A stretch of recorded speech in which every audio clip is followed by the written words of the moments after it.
एक गांव में एक स्त्री रहा करती थी। वह स्वभाव से बहुत बहुत गुस्से वाली थी। गुस्सा उसकी नाक पर बैठा रहता था। छोटी छोटी बात पर वह तुनक जाती और लोगों को भला बुरा कह देती थी। आस पड़ोस में रहने वाले लोग उससे परेशान थे और उससे बात करने से घबराते थे। घर कैसे अछूता रहता, उसका गुस्सा घर पर कलह का कारण बन चुका था। उस स्त्री को एहसास था कि गुस्सा उसके लिए परेशानी का सबब बनता जा रहा है। अक्सर गुस्सा उतरने के बाद वह पछतावे की आग में जला करती थी, लेकिन गुस्सा नियंत्रण के बाहर होने के कारण स्वयं को लाचार पाती। एक दिन गांव में एक महात्मा पधारे। उनकी कीर्ति जब स्त्री के कानों तक पहुंची तो उसने निश्चय किया कि वह महात्मा जी से मिलकर अपने गुस्से को दूर करने का उपाय पूछेगी। वह महात्मा से मिलने पहुंची और प्रमाण कर बोली, गुरुवर, मैं अपने गुस्से से परेशान हूँ। गुस्से पर काबू ही नहीं रख पाती।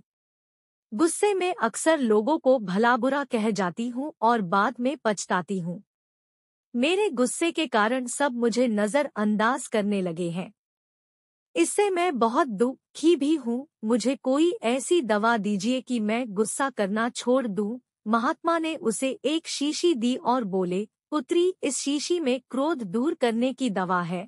अब से जब भी तुम्हें क्रोध आए, इस शीशी से मुंह लगाकर दवा के कुछ घूंट पी लेना। स्त्री दवा पाकर बहुत खुश हुई और महात्मा का धन्यवाद कर अपने घर लौट गई।